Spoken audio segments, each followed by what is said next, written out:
Greetings to you all. I welcome to the new session of the lecture series of mobile computing. So today we are going to discuss a mobile terminal call and also we are going to see mobile originated call. See the mobile, there is two steps involved in the connection establishment between the mobile stations. For example, there is a source mobile station and also a destination mobile station. So the source mobile station is making a call and this destination mobile station is receiving a call. So there should be all these subscription details of the mobile stations should be first authenticated, then the connection has to be established, then only these two members can communicate with each other on phone. So here first of all the mobile station should be connected to the base transceiver system.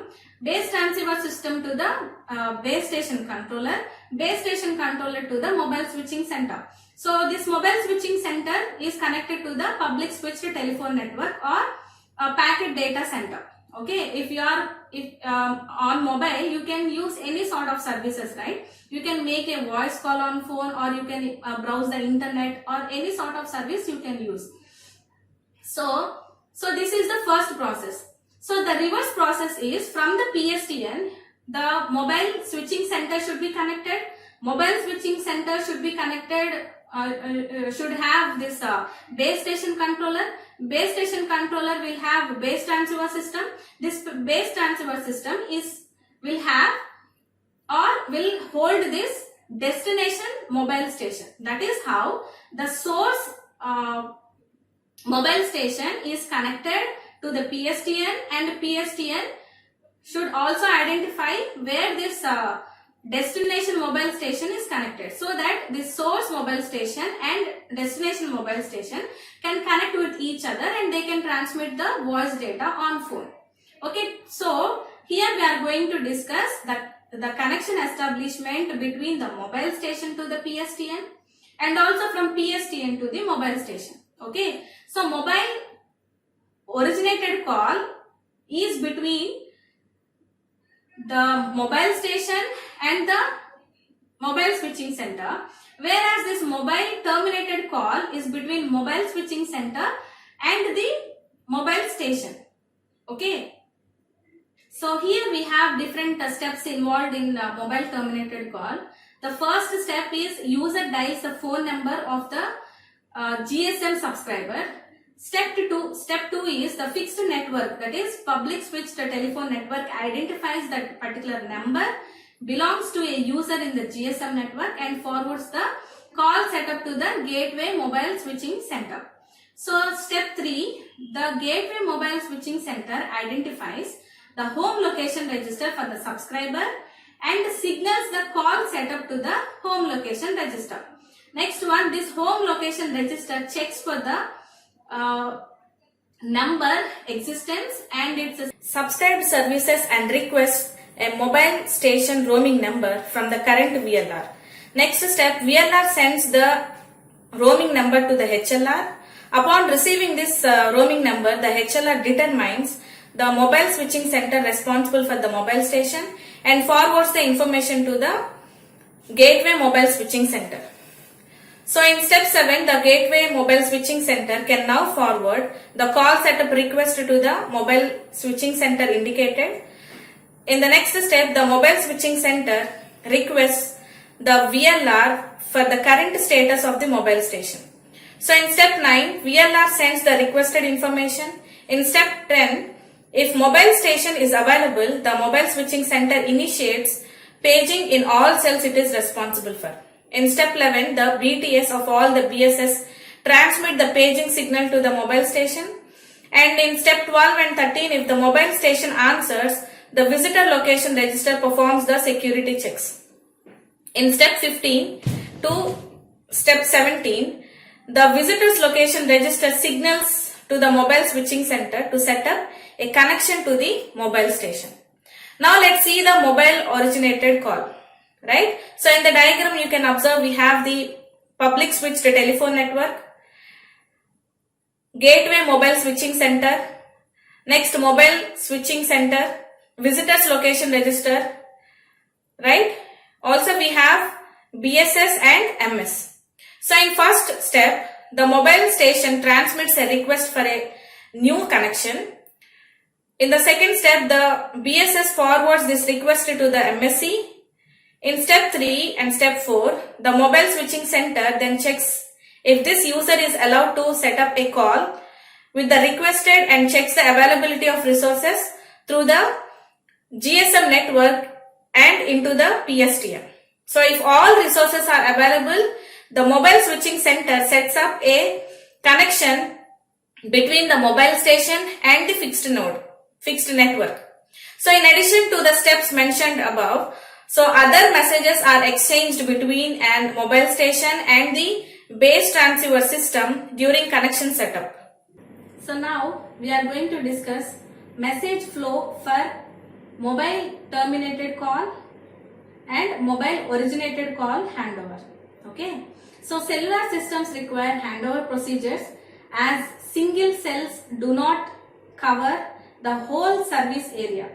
So however, a handover should not cause a cutoff, also called call drop. So GSM aims a maximum handover duration of 60 milliseconds. There are two basic reasons for a handover. So the mobile station moves out of the range of a mobile transceiver system, decreasing the received signal level, increasing the error rate, thereby diminishing the quality of the radio links. Handover may be due to load balancing. When a mobile switching center decides the traffic is too high in one cell and shifts some mobile stations to another cells with a lower load. So now let us see how the message is flowed from mobile terminal call and also in mobile originated call. See, in the diagram you will be able to see. Now let us see the message flow for mobile originated call and mobile terminated call. So here we have the mobile station and the base transceiver system, right? So this mobile station will send the channel request. The BTS will immediately assign the channel that is requested. Again, the mobile station will send the service request. Now the base transceiver system will authenticate. It will request for the authentication details. Now the mobile station will send the authentication response. We will see how this authentication takes place in the very next slide. Okay. So next one, base transceiver system will send the ciphering command. Mobile station will complete that ciphering process. Next one, mobile station will set up. It will start the call and the call is confirmed by the base transceiver system. Next one, it will send the assignment command. So assignment complete is sent by the mobile station. Later the BTS will send any sort of alerting. For example, whenever we are using the internet, if we complete 50% of your mobile data, then we will get the notification telling that your 50% data has been completed, right? So next one, the BTS base transceiver system will send the connect. The connect is acknowledged by the mobile station. Later the data exchange will take place. Now we will see how the message flow happens in mobile terminated call. So here the base transceiver system first initially sends the paging request. Mobile station will send the channel request.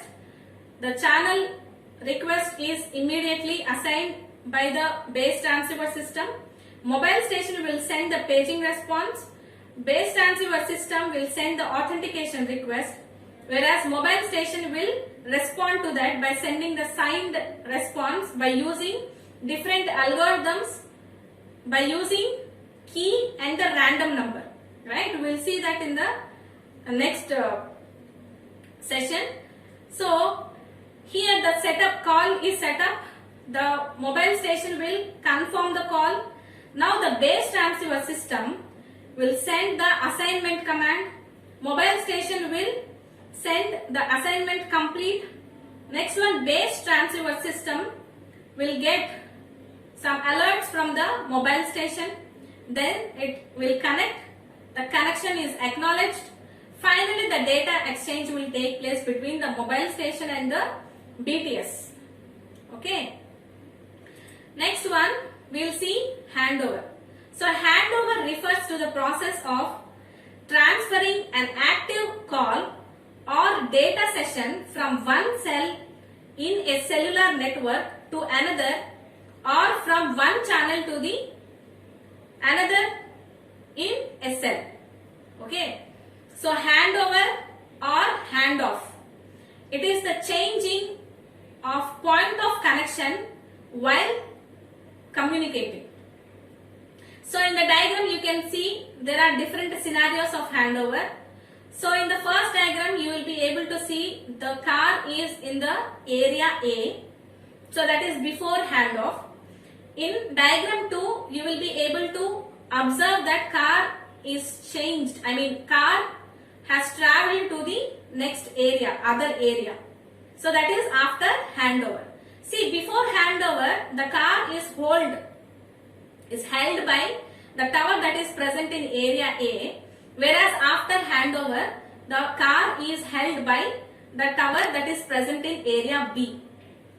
So we have two types of handover. One is soft handover and the second one is hard handover. So soft handover means make before you break.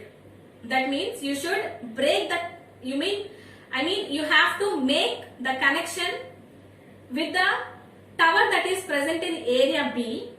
After that the connection is established. After the connection is established, then only you should break the connection with the cell tower that is present in area A.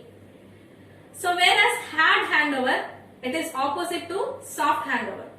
So in hard handover you need to break before you make. That means you have to break the connection with the cell tower that is present in area A, and you have to make a connection with the cell tower that is present in B. However, you have 4 different scenarios in GSM. We will see them one by one.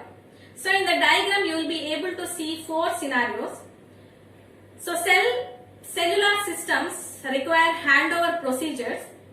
A single cells do not cover the whole service area.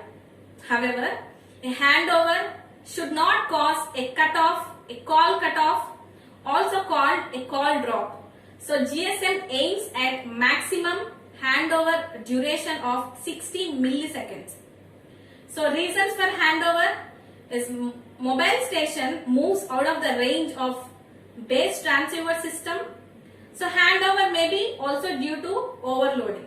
So in order to share the load among all the cell towers, so handover may help us. Okay. So next one, in the diagram we will see the scenario one by one. So the 4 possible handover scenarios of GSM are shown. So the first one is intra-cell handover. So here you will be seeing a word like intra and inter. So inter means between the cells, intra means within the cell. Okay. So keep that in mind and try to understand the 4 scenarios of handover in GSM. So first one is intra-cell handover. So within a cell, narrow band interference could make the transmission at a certain frequency impossible. Okay. So to get out of that, the base transceiver center, base station center could then decide to change the carrier frequency. That is the first scenario. Next one is inter-BSC, intra-MSC. Okay. So before going to this third scenario, let us see the second scenario. That is intercell, intra-BSC handover. Second scenario is intercell and intra-BSC handover. The mobile station moves from one cell to the other but stays within the control of the same base station controller. So the BSC then performs a handover, assigns a new radio channel in the new cell and releases the old one. That is the second scenario. In the third scenario, it is inter-BSC and intra-MSC.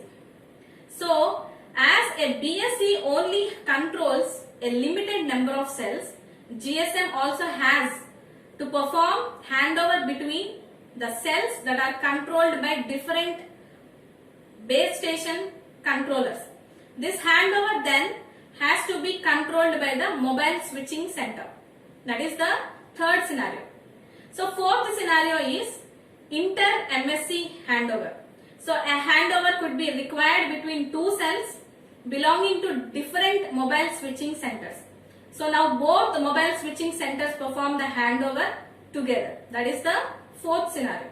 So to provide all necessary information for a handover, due to a weak link, mobile station and base transceiver system both will perform the periodic measurements of the downlink and the uplink quality respectively.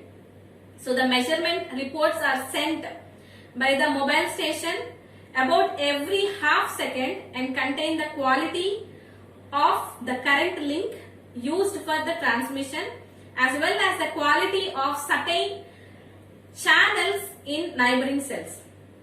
Okay. So here in the diagram, just observe, it is the handover decision depending upon the receive level. So at base station, old base station, the signal strength is high. So whenever we are getting far away from the old base station, the signaling strength is weakening. The strength of the signal is getting low. Whereas the old mobile station has the highest signal strength whenever the device is nearer to it. Okay, whenever it is far away, the signal strength is gradually decreasing. So at the point where we are getting highest signal strength, so we will be under the hold of that particular cell tower. That is how we are able to decide whether to perform the handover or not, and that particular point we are calling it as a handover point or handoff point, or it can also be called as handover margin. Right? So next one, we are going to see intra-mobile switching center handover. Okay, so here we have different modules like mobile station, base transceiver system old, base station controller old, mobile switching center, base station controller new, and base transceiver system new. So at initial point, the mobile switching center is sending the measurement report to the old BTS. So the same will be forwarded to the BSC old. So then it will take, the base system controller will take the handover decision. If it decides that it is required to handover, then it will send the handover required to mobile switching center. So the handover request is sent by the mobile switching center to the new BSC. According to that, resources are allocated, channel is activated, then the new BTS will send the channel activation acknowledgement. Now that is forwarded to mobile switching center, and handover command is sent from mobile switching center to the old BSC. It is forwarded to the mobile switching center through the old BTS. Now the link is established. After the data is sent, now the handover is complete. Again, base station controller new will send handover complete to the mobile switching center. So it will send the clear command to the BTS old, from BTS old to the BSC old and MSC. That is how the handover mechanism takes place and the link is established. Once the request is achieved, so the command is cleared.